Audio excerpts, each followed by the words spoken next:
Od samog početka srpske pobune i agresije na Republiku Hrvatsku, Pakrac i pakračko područje bili su jedno od najtežih kriznih žarišta. Još od ožujka 1991. u Pakracu su u nekoliko navrata intervenirale specijalne postrojbe MUP-a, a potkraj kolovoza i početkom rujna stanje na pakračkom ratištu postalo je vrlo kritično. U početku slabe policijske snage pojačane su dolaskom A satnije 105. Bjelovarske brigade Hrvatske vojske.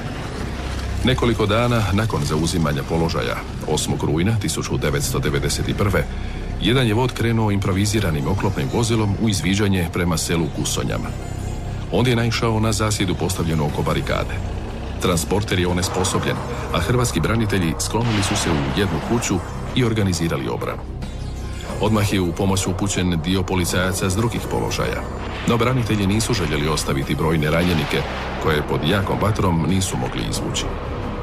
Budući da više nije bilo prilike za proboj, preživjeli branitelji morali su se predati. Svi zarobljenici i ranjenici su masakrirani te pokopani u masovnoj grobnici.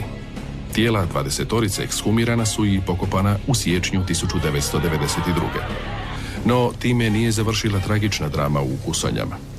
Prigodom obilježavanja druge obljetnice masakra 8. rujna 1993.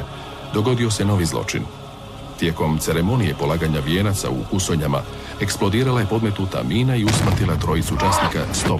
brigade i ranila još 13 ljudi. Četnički teroristi postavili su minu, iako je to područje bilo pod nadzorom mirovnih snaga UN-a.